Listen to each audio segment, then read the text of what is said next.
एक बार की बात है, एक अध्यापक अपने संपन्न परिवार के शिष्य के साथ कहीं जा रहे थे। तो उस शिष्य को कुछ मजाक सूझी, क्योंकि उसको रास्ते में किसी गरीब मजदूर के जूते दिखाई दिए। उसने अध्यापक से कहा, गुरुजी, अगर हम इन जूतों को छुपा दे तो कितना मजा आएगा। देखते हैं कि मजदूर पर इसका क्या असर पड़ता है। अब उसको तो मजाक सूझ रहा था, लेकिन गुरुजी ने कहा कि नहीं, गरीब इंसान के साथ इस तरह का भद्दा मजाक करना ठीक नहीं है।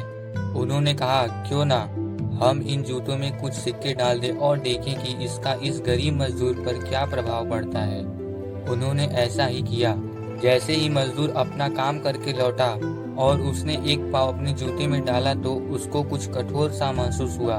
उसने अंदर हाथ डाला तो उसको कुछ सिक्के दिखाई दिए। वह थोड़ा आश्चर्य में पड़ गया। आसपास किसी को देखा तो कोई भी दिखाई नहीं दिया। वापस उसने दूसरा पैर अपने जूते में डाला और वापस उसको उसमें कुछ सिक्के दिखाई दिए।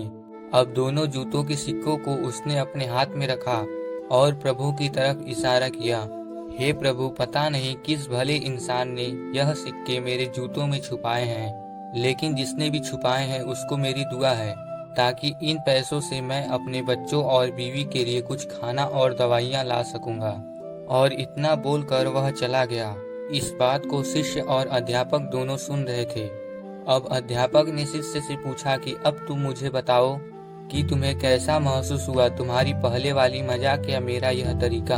तो उसने कहा कि गुरुजी, मैं आपसे क्षमा चाहता हूँ। अब मुझे समझ आ गया है कि सच्ची खुशी किस चीज में है। जब हम किसी का मजाक उड़ाते हैं तो हमें कुछ पल का आनंद मिलता है, लेकिन इससे हमें बद्दुआ मिलती है। लेकिन अगर हम किसी की मुश्किल परिस्थिति में मदद करते हैं और जिसकी भी हम मदद करते हैं उसको भी नहीं पता कि हमने उसकी मदद की है, लेकिन अंदर ही अंदर हमें पता है कि हमने उस इंसान की मदद की है, यही सच्ची खुशी है। जब हम दूसरों को खुशी देते हैं तो हमें सच्ची खुशी मिलती है।